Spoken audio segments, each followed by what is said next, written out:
มือนี่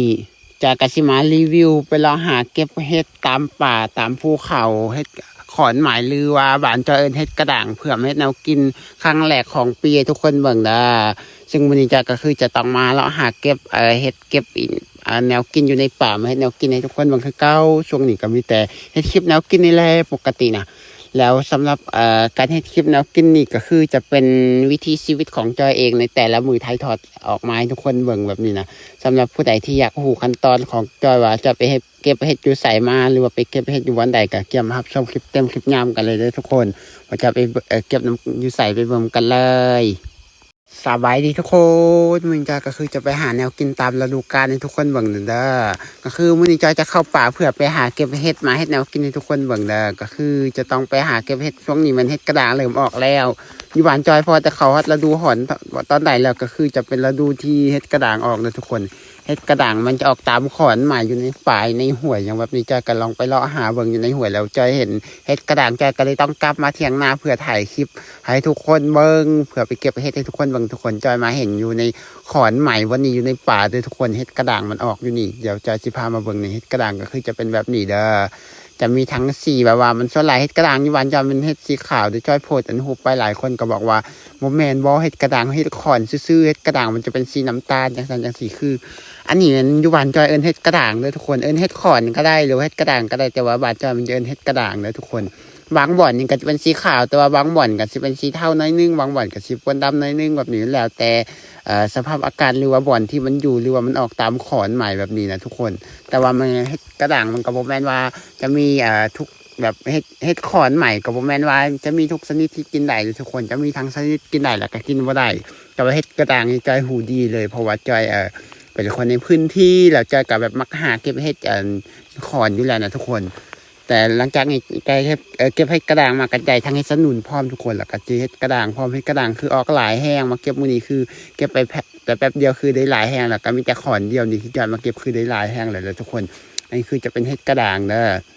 อยู่บ้านจอยส่วนหลายมันเห็ดมันจะออกมันจะมีแต่เห็ดขอนใหม่แบบนี้เลยคนเห็ดที่ออกในดินยางเส้นเห็ดปวกเห็ดตาบมันส่วนหลายจะบ่ค่อยมีเด้อส่วนหลายจะมีแต่เห็ดขอนไม้อยู่บ้านจอยเพราะเห็ดปวกเห็ดตาบมันอาจจะมักแถวอากาศเย็นอากาศร้อนหรือว่าจังไหนก็บ่ฮู้เพราะว่าอยู่บ้านจอยส่วนหลายมันอากาศมันจะเย็นน่ะเลยก็เลยบ่ออกเห็ด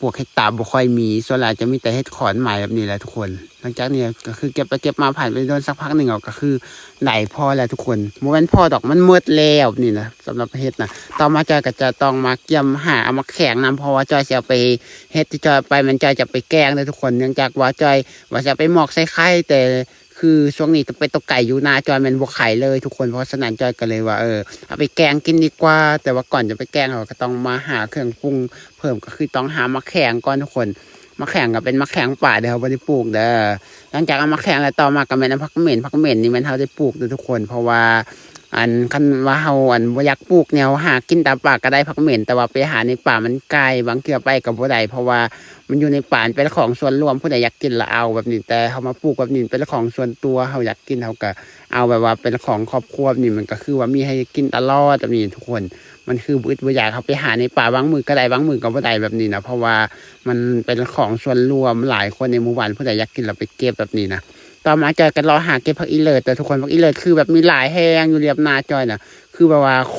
ตรมีหลายเลยทุกคนเขาตอนเขาปลูกคันสมมุติเขาปลูกนะปลูกแต่ต้นเดียวผ่านไปประมาณปีหนึ่งมันแผ่โคตรไวนะแต่ว่าส่วนใหญ่มันทำไม่ได้ปลูกแต่ผักอีเลิศนะต่อมาจอยก็ต้องมาล้างน้ำทุกคนล้างน้ำผักเม่นแล้วผักอีเลิศแบบนี้นะอันนี้คือเครื่องปรุงที่เขาเตรียมจะใส่แกงเห็ดแต่ต่อมาก็จะต้องเอาเห็ดมาทอกใส่ใน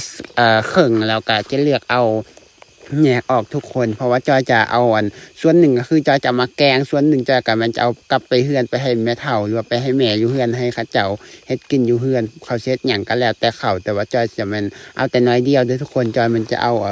เฉพาะแกงกินจอยคนเดียวเพราะว่าจอยอยู่หน้าคนเดียวหลายคนก็ถามว่าจอยอยู่คนเดียวอ่ะแม่แล้วอยู่หน้าแต่มันอยู่คนเดียวเด้อแต่ถ้าอยู่บ้านแต่มันอยู่หลายคนอยู่ในครอบครัวนะแต่ว่าจอยมักใส่ชีวิตคนเดียวเงียบสงบนี่จอยก็เลยมาใส่ชีวิตอยู่หน้าแล้วอีกอย่างหากินถ่ายคลิปกับมันอยู่หน้านี่นะทุกคนมันก็คือค่อนข้างสบายแบบนี้นะมันเฮ็ดส่วนที่เหลือจอยก็มันเก็บเอาใส่ถุงเพื่อเอาไปเฮือนให้แม่ให้แม่เฒ่าอยู่เฮือนได้ทุกคนให้เขาเฮ็ดกินอยู่เฮือนต่อมาจอยก็ต้องมาหาปิดเอามาแขวงเพื่อจะเอาไป ใส่แกงเฮ็ดเด้อทุกคนจอยกันจะปิดเอากว่านมันถิ่มในสมัยก่อนมันส่วนหลายจะใส่ทั้งกว่านเลยแต่ว่าใส่ทั้งกว่านมันกินยากเพราะฉะนั้นมื้อนี้ก็เลยต้องเดี๋ยวนี้จอยเฮ็ดส่วนหลายจอยจะปิดออกจากปิดกว่านมันออกเด้อทุกคนหลังจากนั้นเราก็เกี่ยมไปล้างน้ำล้างมาแข็งแล้วต่อมาก็จะต้องล้างเฮ็ดเด้อทุกคน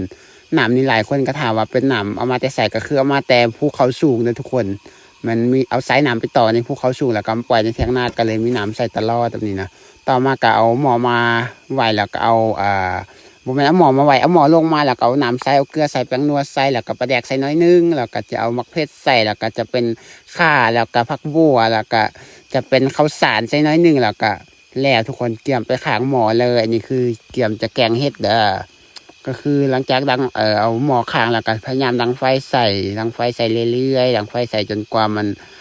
หม้อมันจะเดือดตรงนี้ทุกคนเขาจะต้องดังไฟใส่จนกว่าหม้อมันจะเดือดหลังจากหม้อมันเดือดแล้วเขาก็จังจะเอาผักเอาเห็ดใส่แบบนี้นะแต่ที่สำคัญเลยอยู่บ้านจอยเวลาแกงเห็ดเขาจะต้องใส่ข้าวเบื่อหรือว่าใส่ข้าวสารลงไปน้อยหนึ่งทุกคนเพื่อจะหัวเห็ดเบื่อบ่คันเขาแกงแล้วมันข้าวสารหรือว่าข้าวเบื่อที่เขาใส่เป็นสีแดงเขาก็บอกกินแต่เพราะว่าเขาบอกว่ามันเห็ดมันจะเป็นเห็ดเบื่อเพราะฉะนั้นเวลาแกงเห็ดทุกครั้งเราต้องใส่ข้าวเบื่อหรือข้าวสารลงไปเพื่อหัวมันเห็ดเบื่อหรือว่าบ่เบื่อคันเห็ดเบื่อเขาบอกว่าข้าวสารจะเป็นสีแดงคันข้าวสารเป็นสีแดงเขาจะบอกกินเลยทุกคนเพราะฉะนั้นเวลาแกงแต่ละครั้งเราจะต้องเบิ่งให้ดีว่ามันต้องใส่ข้าวสารหรือว่าข้าวเบื่อไปน้ำข้าวสารเขาก็บ่ฮู้เดี๋ยวว่าเขาหรือว่าเห็ดมันเบื่อหรือว่าบ่เบื่อแบบนี้แต่ว่าโดยรวมแท้ส่วนใหญ่ก็บ่ค่อยเจอดอกเห็ดเบื่อที่เอาไปเก็บมาเพราะว่าฮู้แล้วเห็ดตัวใดกินได้ตัวใดกินบ่ได้คันตัวใดกินบ่ได้นี่คือเขาจะ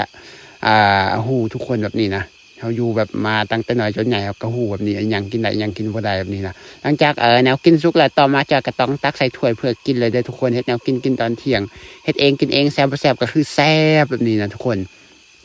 อันนี้คือการเฮ็ดกินของจอยเด้อส่วนหลายเฮ็ดกินแ